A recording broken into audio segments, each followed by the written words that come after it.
Song of encouragement will be 885, How Beautiful Heaven Must Be.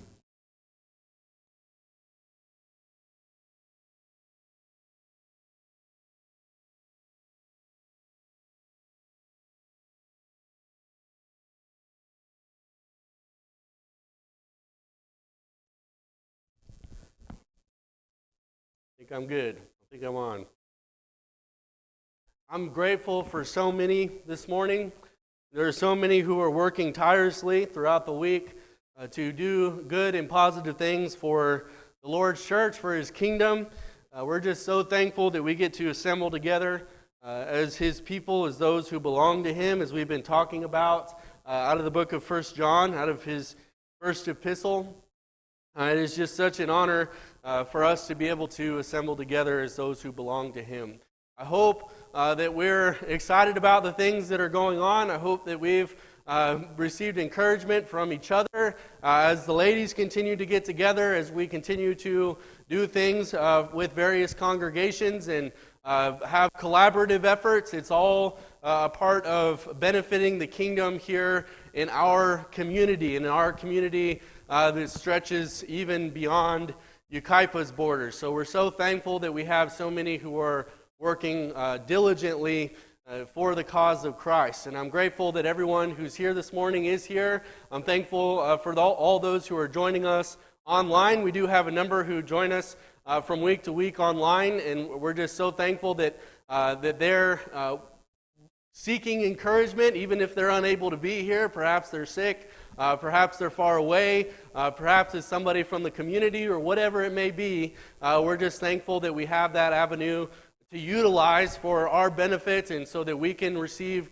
our encouragement and building up, even if we're unable to be present here this morning. But we are going to continue our studies in 1 John, but before we do so, I'd like to remind everyone, as it was announced this morning, that we're going to be having another area-wide meeting. I encourage as many who want to be involved in that, do so. That's where we plan our area-wide singings. That's where we plan various fellowship opportunities that happen in different places. We're planning a lot of things together to try to get together the best that we possibly can. So if you'd like to participate in that, I encourage you to do so. We always like to think that we know what's best. If you ever want to listen to someone who is offended, or if you ever want to have a sure way of offending perhaps a mother, is tell her that she doesn't know what she's doing, right? Tell her that she is doing something wrong without her first asking you, or tell her that, once again, that she doesn't know what's best for her kids. You're going to see a very angry and upset mother. You might also see a very angry and upset teenager if you tell them that they don't know what's best for themselves. Now, that may actually be more accurate, that may be more correct, but nevertheless, even those who are striving towards adulthood or are going in that direction like to think that they know what's best for themselves. Even politically speaking, even geopolitically speaking, in other places, we like to believe that we know what's best for other people. And we make decisions because we like to believe, once again, that not only do we know what's best for me and my family, but I know what's best for this country, I know what's best for other countries, and so on and so forth. And that's not all a bad thing. Sometimes we do need to decide what's best. Sometimes we do need to decide and distinguish what is right from what's wrong. However, in those situations, in those places that we put ourselves in life, sometimes we're right and sometimes we're wrong. In regards to knowing what is best for ourselves and knowing what's best for our loved ones even, sometimes we're right and sometimes we're wrong. Now, it's not easy for us to let somebody else tell us that we're wrong. In any one of those cases, if you have been in that spot before, it's not easy to listen to somebody who says that they know better. It's not easy to allow someone to criticize you in that way. And we know that that's even a difficult part of what we have to accomplish here on this earth is communicating with one another those things, and we struggle in those areas. Well, John is going to conclude his letter as we look to chapter 5, and we haven't gone over the entire epistle, but we've been looking at various points that he's been making in each chapter, and he's going to talk about having faith in what God tells us to do, God's commandments. Now, you may not think of a reason or this as a reason to love Jesus.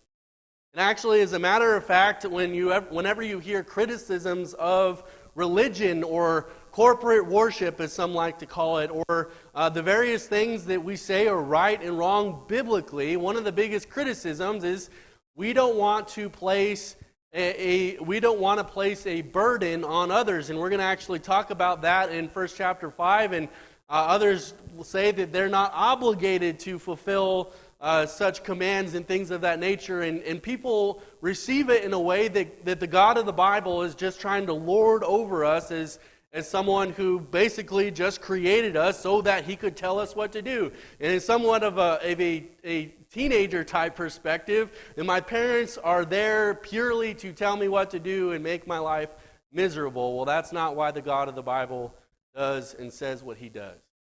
We've looked at various reasons why it is that we should love Jesus. We first looked at how he is our path to the light, and we've looked at how he leads us away from deception.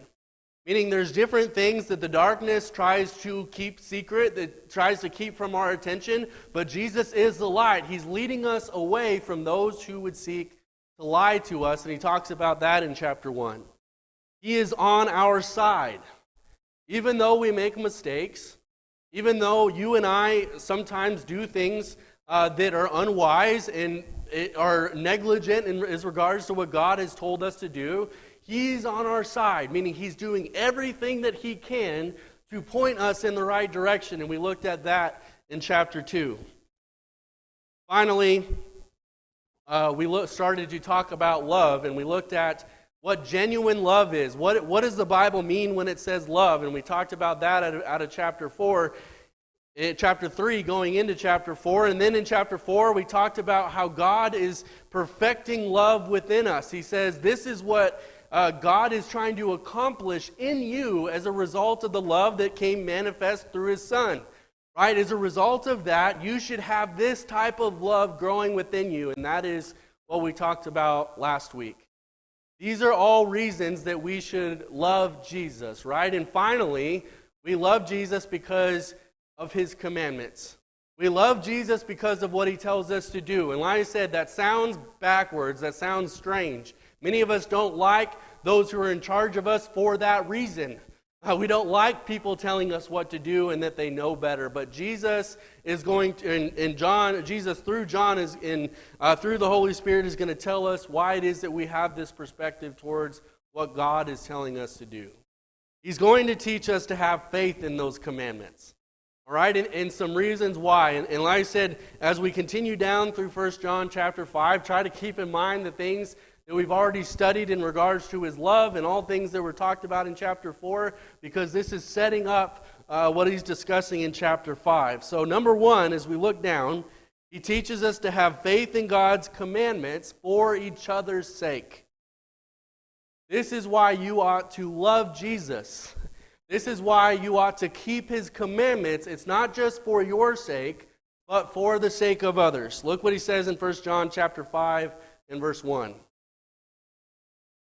Whoever believes that Jesus is the Christ is born of God, and whoever loves the Father loves the child born of him.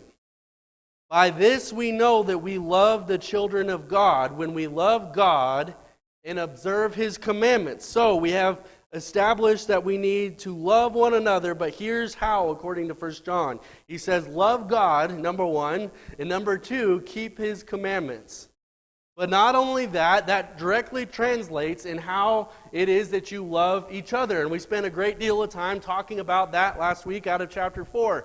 But he says, this is how you love God. It's not just for your sake, but it's for the sake of others. Now, at what point do we go from agreement into trust?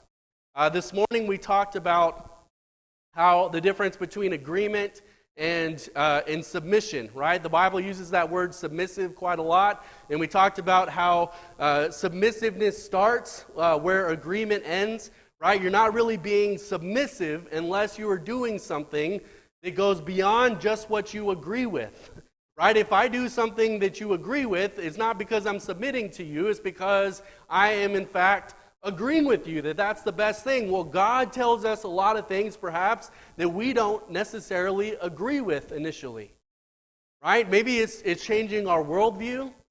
Maybe it's changing our way of life. For whatever reason, we reach that point where we are basically telling God, I don't agree with this, right? But here's what John goes into. He says, the reason why you trust in His commandments is because not only is He on your side, as we've already discussed, not only does He know what's best for you, but because it's going to affect others.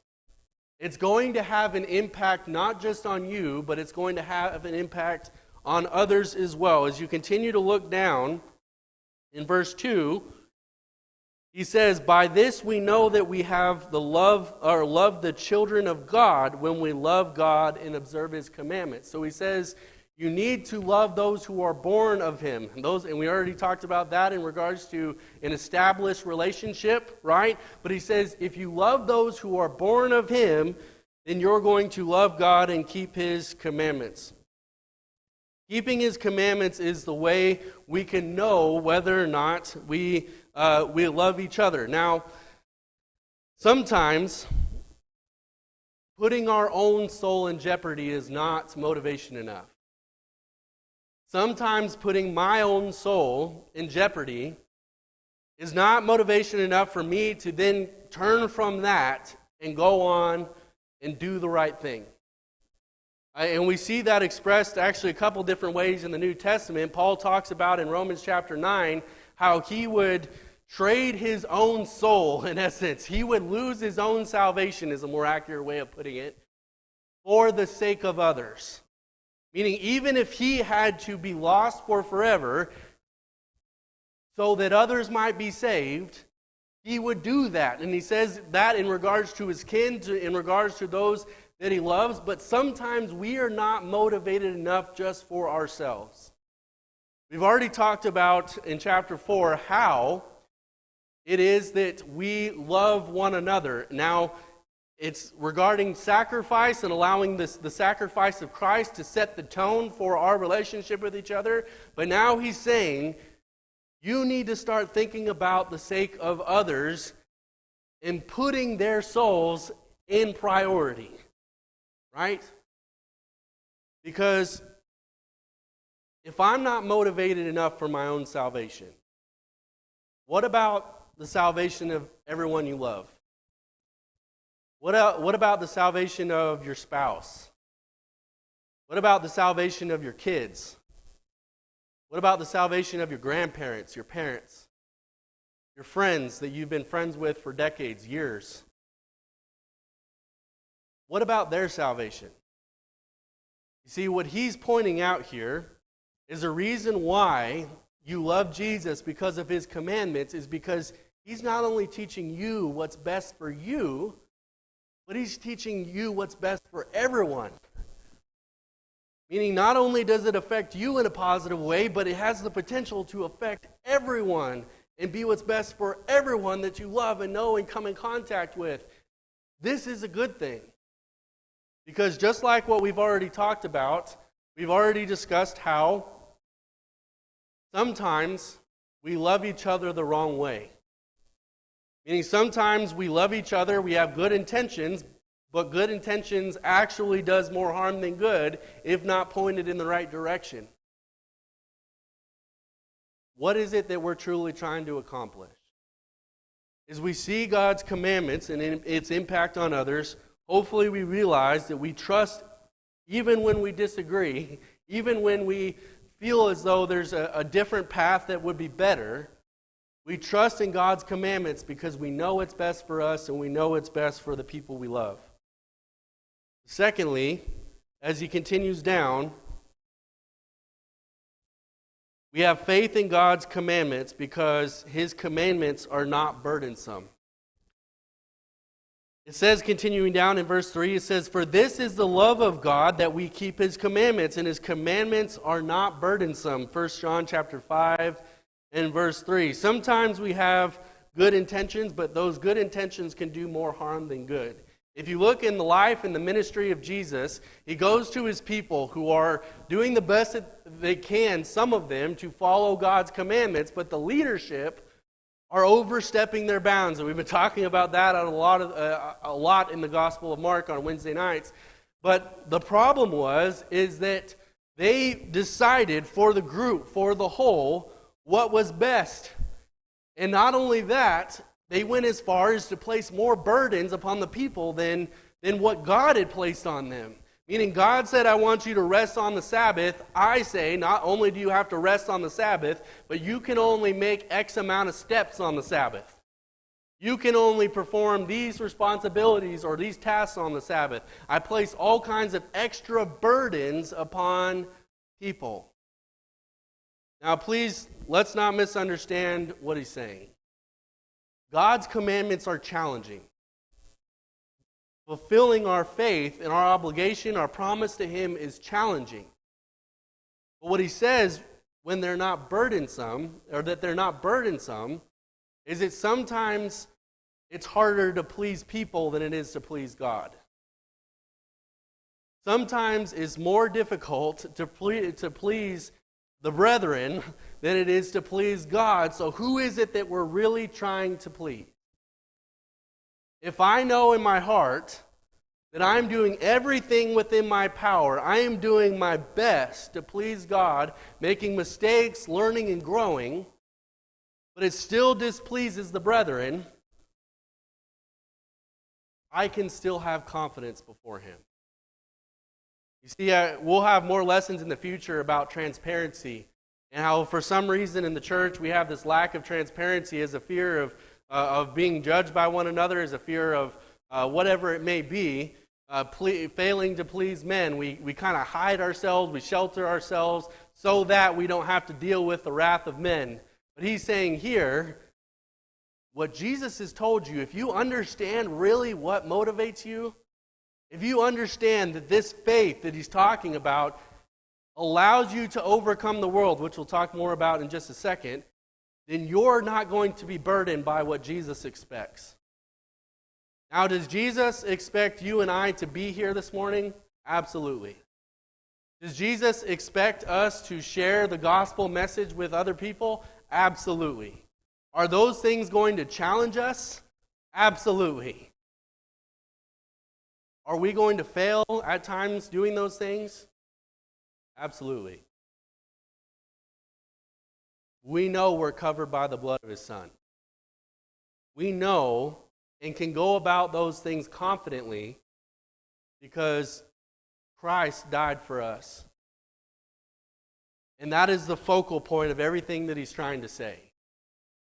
Because we understand that not only does God give us commandments for the sake of others, but he gives us commands so that it's actually the least amount of burden that we'll have ever in this life, then we'll be then motivated to say, maybe what Jesus expects of me isn't too much. Maybe what he's asking of me is actually the very least that I could do. We understand that there are going to be things that challenge us in regards to what Jesus tells us to do. But we also know that there's a purpose behind it. So as you see him continue down, not only does he try to help them to understand this, he tries to get them to understand that they don't always see the big picture. When I was working for the oil company, we had this procedure. It's called lockout tagout.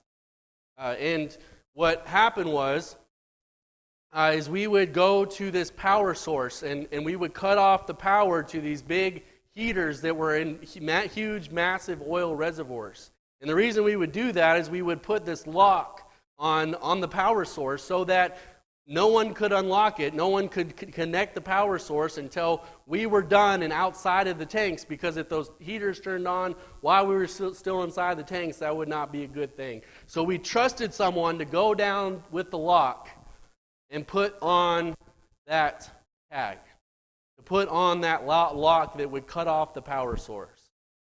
One time this was done improperly. Someone didn't follow through with the procedure one way or another.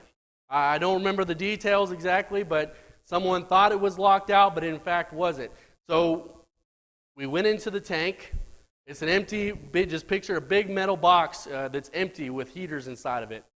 And the heaters started to turn on.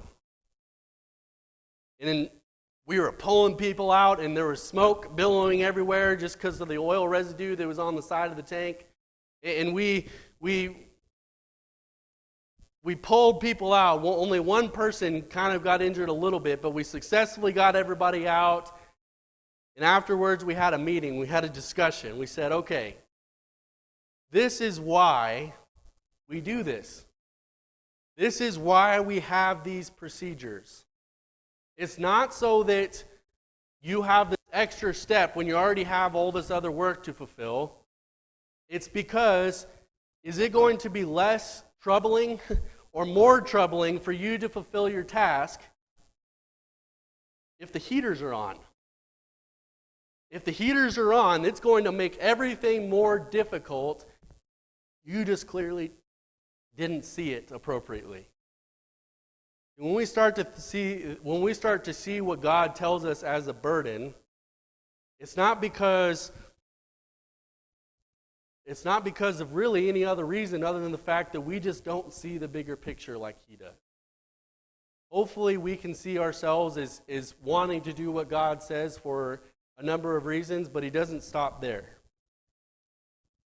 As you see Him continue to teach, He says, not only have faith in God's commandments for those reasons, but because you have this faith that overcomes the world. Now, we also need to understand what Jesus is accomplishing through this word world. It says in John chapter 12, in verse 31, that Satan is referred to as the ruler of this world.